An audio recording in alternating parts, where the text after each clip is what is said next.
There are two things that I wish I would have known about this water flosser before I bought it. I'm going to talk about those two things in just a second. But first, let me go over some of the features, actually talk about how this thing works because it's really cool. I've only ever owned the corded water flossers that are a big unit that sits on your countertop. This is a battery operated, rechargeable, low space using water flosser, which is just a really big deal to me. So just looking at the actual unit itself, let me pull you into the light here because that's a little dark. All right, so looking at the unit itself, first off, you have the water tank on the back. It is a little bit sizable than I thought it was when I looked online, when I bought it online.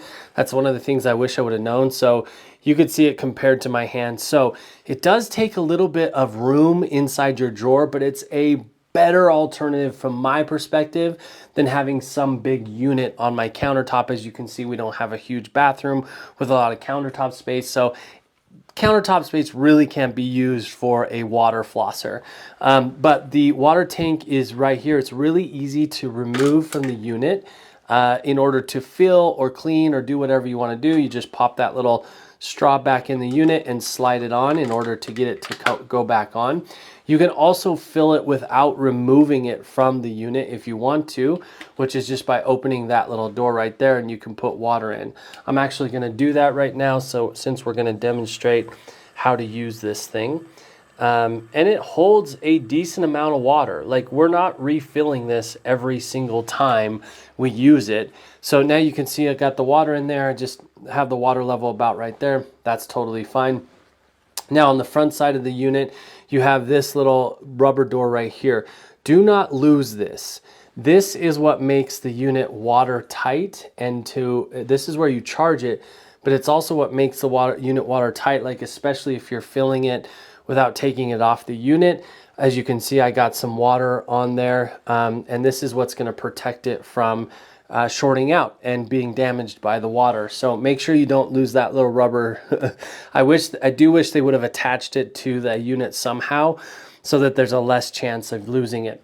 Then up here you have the on-off button. I'm not going to push it yet because I don't have an attachment on. So you have on, off, and then you have mode. There's 3 modes from this thing. So there's cleaning, which is a little bit more of a powerful spray.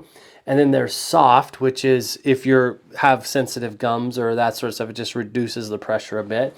And then you have massage, and massage just does some spurting and some different patterns of massaging your gums, which is just feels really nice. You also have the release button for all of the attachments. Now let's talk about attachments for a second. Attachments, you have your regular spraying nozzle, and this particular one comes with 2 of these spraying nozzles. One is marked by a silver band and one is marked by a black band. That way, if you have 2 people using it and you don't want to share picks, you can switch that out and each person owns their own pick for that dental hygiene. You also have a tongue scraper, which is cool. The water comes out here and then you can scrape your tongue with that. It looks like a little spoon. You could also eat like very small cereal with it. And then you have an orthodontic tip that has a little tiny brush on it. You can see those brush bristles right there. So the water comes out the middle and then you can actually brush the braces and get between the wires and stuff like that. Now here's one of the things I wanted you to know. There is another attachment that comes with it that is a little rubber tip that I don't actually know why it has a rubber tip, but anyway, I had the tip inside the unit and it's sitting on the countertop, and my daughter knocked the unit off the countertop. It landed on the tip and broke the tip off. So when you're not using this, make sure you take the tips out because they will break off. I had to get a little screw to screw into it and pull the broken piece out. Luckily, I was able to rescue it. But to put in a tip is really easy. You just pop it in just like that. And then to release it, you just use this little release button right here at the top and you can pull it out really easily. So in order to use it, I would just push the on-off button. I'm not going to do that now because it'll spray all over. It's not like other units where you can turn the unit on and then it has a little trigger on the actual hose if you've used those before. So I'm not going to turn on, make water go everywhere, but just know as soon as you turn it on, it will be releasing water. And then you can change the mode just by pushing this mode button right here. I think I already mentioned that. Now, it also comes with a charging cord. Now, it's important to not lose this charging cord. Unfortunately, it's not a USB-C or a standard charging input. It's a very unique charging input. It's got that little two, you've seen them before, but they've got the two little things with the groove. So unfortunately, you do have to keep another charging cord around. But it's not a huge problem. It doesn't take a lot of space.